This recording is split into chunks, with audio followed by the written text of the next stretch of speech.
Hello students, इस session में हम इलेक्ट्रिक फील्ड और इलेक्ट्रिक डाइपोल के टॉपिक पर कुछ न्यूमेरिकल्स डिस्कस करेंगे। सबसे पहला क्वेश्चन देखिए, दो चार्जेस दिए हुए हैं, उनके बीच का डिस्टेंस दिया हुआ है। ठीक है, तो हमें इस चार्ज के पोजीशन पे इस चार्ज के कारण इलेक्ट्रिक फील्ड निकालना है और फिर इस चार्ज पे इस चार्ज के कारण इलेक्ट्रिक फील्ड निकालना है।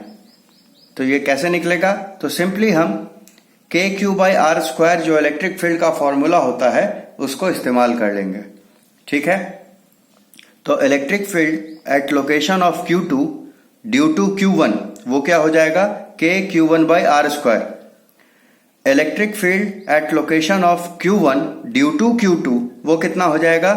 KQ2/R²। ठीक है, जिस चार्ज के कारण फील्ड निकालना है वही चार्ज यहां पे होगा।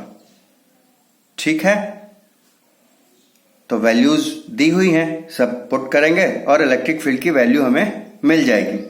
ठीक, सेकंड क्वेश्चन देखिए, दो इलेक्ट्रिक चार्जेस दिए हुए हैं, ये और +20 वाला, दोनों के बीच में डिस्टेंस दिया है 2 मीटर का। तो हमें इन दोनों चार्ज को मिलाने वाली लाइन पर एक ऐसा पॉइंट खोजना है जिस पर नेट इलेक्ट्रिक फील्ड इन दोनों चार्जेस के कारण 0 हो, है ना। तो दोनों चार्जेस सेम पोलैरिटी के हैं, तो हम ऑलरेडी डिस्कस कर चुके हैं कि जब चार्जेस सेम पोलैरिटी के हों तो वो पॉइंट जिस पर इन दोनों चार्जेस के कारण फील्ड 0 होगा वो इन्हीं दोनों चार्जेस के बीच में होगा कहीं पे। ठीक है, तो मान लेते हैं कि वो पॉइंट जो है वो यहां पे है, उसको नाम रख दिया C। पहले चार्ज के लोकेशन का नाम रख दिया A, दूसरे चार्ज के लोकेशन का नाम रख दिया B। तो C पॉइंट पे हम मान लेते हैं कि इन दोनों चार्जेस के कारण जो फील्ड है वो है 0। तो C का डिस्टेंस A से मान लिया x, टोटल डिस्टेंस अगर R है तो B से C का दूरी कितना हो जाएगा? R-x।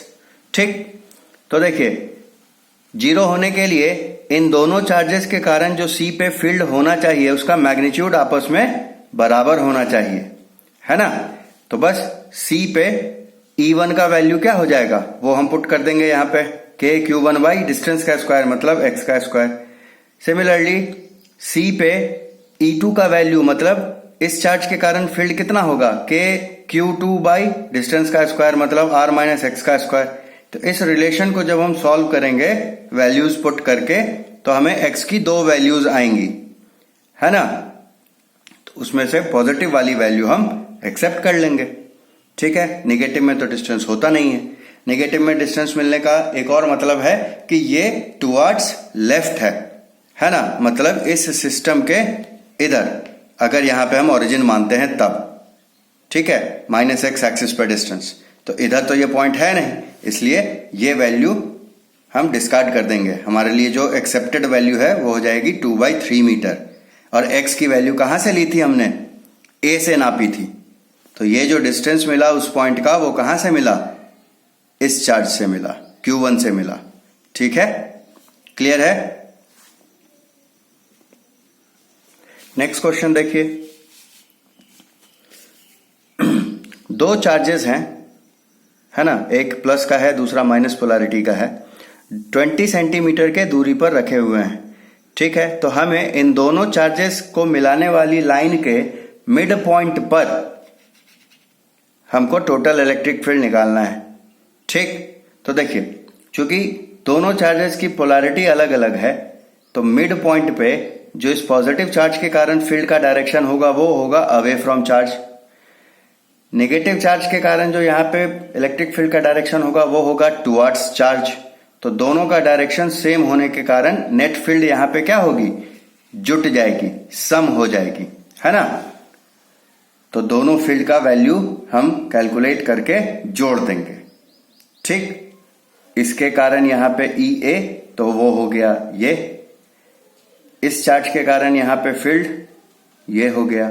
ठीक है, तो वैल्यूज पुट करेंगे, कैलकुलेट कर लेंगे न्यूमेरिकल वैल्यू, और डायरेक्शन क्या हो जाएगी? O से B वेक्टर की तरफ।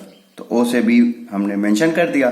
ठीक, दूसरा क्वेश्चन इसमें क्या कहा है कि अगर इस पॉइंट पर एक नेगेटिव चार्ज को रख दिया जाए तो वो कितना फोर्स फील करेगा। तो मैग्नीट्यूड ऑफ फोर्स किससे निकल जाएगा हमको, Q इंटू ई से। तो Q की वैल्यू पुट कर देंगे 1.5 वाली।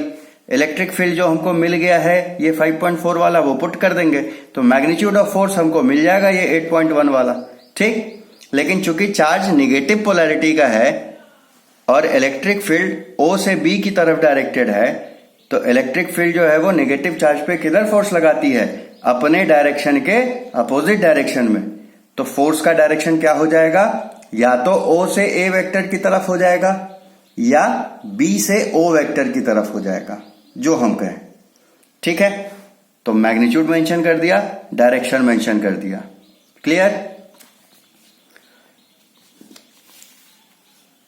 ये कुछ इंपॉर्टेंट पॉइंट्स यहां पे मेंशन भी कर दिया गया है, जैसे पॉजिटिव फील्ड के कारण पॉजिटिव चार्ज के कारण फील्ड का डायरेक्शन आउटवर्ड होता है, अवे फ्रॉम चार्ज होता है। नेगेटिव के लिए टुवर्ड्स चार्ज होता है ना।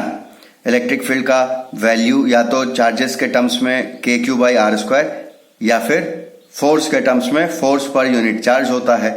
इसी फॉर्मूले से हम चार्ज पे फोर्स का वैल्यू निकाल लेते हैं, वो कितना हो जाता है Q इंटू ई। और इलेक्ट्रिक फील्ड अपने डायरेक्शन के अपोजिट डायरेक्शन में फोर्स लगाएगी अगर चार्ज नेगेटिव है, और इलेक्ट्रिक फील्ड अपने ही डायरेक्शन के एलोंग फोर्स लगाती है अगर चार्ज पॉजिटिव है ना। चलिए नेक्स्ट क्वेश्चन पे बढ़ते हैं।